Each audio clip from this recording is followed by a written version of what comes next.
On en parle depuis des années sur notre antenne car sa carrière est déjà longue, beaucoup depuis le début de la semaine. Orelsan a une actualité bien chargée, il est notre invité ce midi. Bonjour Aurélien Contentin, alias Orelsan. Alors dans l'ordre, il y a l'annonce de votre tournée de janvier à décembre de Caen jusqu'à Paris et puis la sortie de votre film Yoroi. J'imagine qu'il y aura peut-être un nouvel album. Là, je parle de la tournée et de Yoroi. Je pense qu'il faut que les gens aillent voir le film parce que c'est vraiment ce que je suis en train de mettre en avant, quoi. D'accord. Mais voilà, il faut d'abord voir le film et après, on discutera. Parce qu'il y a une bande originale qui est signée, bien sûr, Orelsan. Alors, énorme succès des ventes. Votre site a explosé d'ailleurs lors de la vente des billets pour les concerts. 300 000 places déjà vendues. Le Zénith de Caen affiche déjà complet. D'autres dates ont été proposées depuis. Est-ce que pour vous, c'est rassurant, angoissant, excitant? Est-ce que vous doutez encore? Je suis content en fait. Je suis content, c'est rassurant dans le sens oui, on doute toujours, on se rend pas compte. C'est vrai qu'effectivement, on a vendu vraiment beaucoup de places de concert, donc ça veut dire que les gens ont aimé les tournées d'avant. Donc je suis hyper content. Et après, forcément, va falloir faire des bons concerts, mais je bosse dessus depuis un petit bout de temps. On est en train de préparer des trucs super cool, donc c'est plus excitant, ouais. Je suis pressé de commencer à attaquer les shows et les répètes et tout, quoi. Donc là, vous partez pour quasiment un an de tournée. C'est très long et pourtant, dans votre film Yoroi, dans la première scène, on vous voit allongé sur scène. C'est la fin de votre tournée précédente.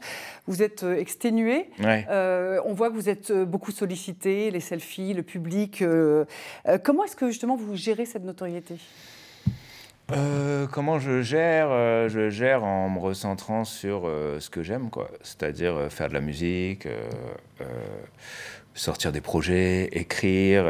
Et c'est vrai que le film, c'est l'histoire d'un chanteur qui part au Japon, qui est un peu dans une sorte de mini burn-out, et donc qui part au Japon pour changer un peu de vie. Et au Japon, il va tomber sur une armure mystique qui attire des monstres. Et sans trop spoiler le film, on va suivre un peu les aventures de ce chanteur et de sa femme. Comment est-ce qu'il va réussir à affronter ces monstres, quoi. Alors, c'est vrai que vous êtes beaucoup livré dans les documentaires sur la caméra de votre frère. Cette fois-ci, c'est à travers ce film, c'est presque un journal intime. Moi, je l'ai vu hier matin.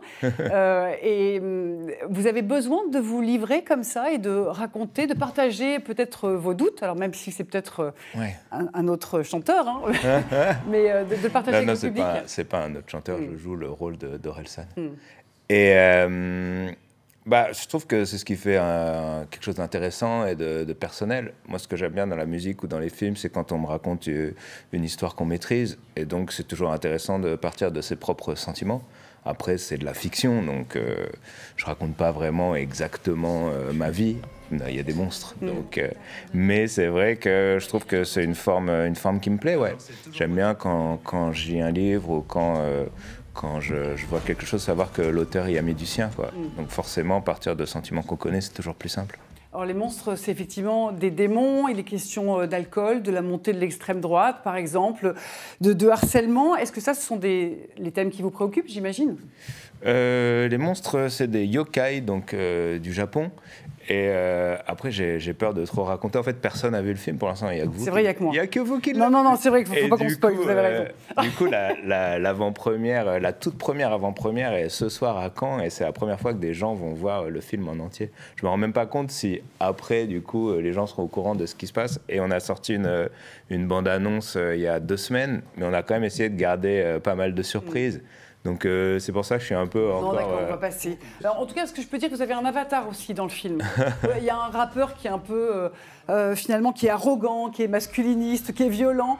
Vous avez eu peur de basculer du côté obscur d'Orelsan ? Après, je pense que c'est bien d'avoir peur de basculer du côté obscur, parce que ça permet de ne pas basculer du côté obscur. Après, il y a une petite caricature un peu d'un leader populiste, un peu caricature de plein de choses qu'on peut retrouver dans le monde actuel. Donc c'est ce qui m'a inspiré, ouais. Alors moi j'ai envie de vous dire merci Orelsan parce qu'il y a vraiment une héroïne super forte. Ça fait du bien, c'est une femme, merci. C'est votre femme. Ouais. Il y a donc ma femme dans le film qui est jouée par Clara Choi. et qui est un perso que moi je trouve super cool. Moi aussi. Qui est une combattante et c'est pendant la grossesse, du coup elle est enceinte, mais elle garde quand même ce côté un peu, c'est un peu elle qui me remet droit à chaque fois, quoi. Et c'est vrai que le perso est cool, Clara joue hyper bien, donc elle lui donne aussi un côté, on voulait faire un perso de femme vraiment forte au premier degré. De toute façon, le film est quand même un film, comment dire, c'est une comédie d'aventure, donc... Et après, je pense qu'il y a une deuxième ou une troisième lecture qui est un peu propre à chacun. Mais du coup, c'est vrai que Nanako, c'est une combattante, c'est un peu la femme pote qu'on a tous envie d'avoir, quoi. Ben voilà. Mais merci pour le message. Merci beaucoup, Orelsan. Merci. Ce soir, donc, le Pâté à Caen, il y a 3 séances, c'est complet. Vous y serez. Il y aura aussi Pauline Latruite et Maëlène Nicolas.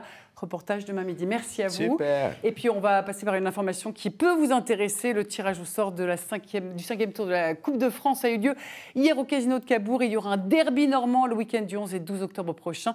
Le Stade Malherbe de Caen, je crois que vous êtes fan, en national. En lice affrontera l'AG de Caen. Merci beaucoup, Orelsan. C'est trop marrant, on joue contre l'Avant-Garde. Oui, c'est ça. Ok. Club de gym.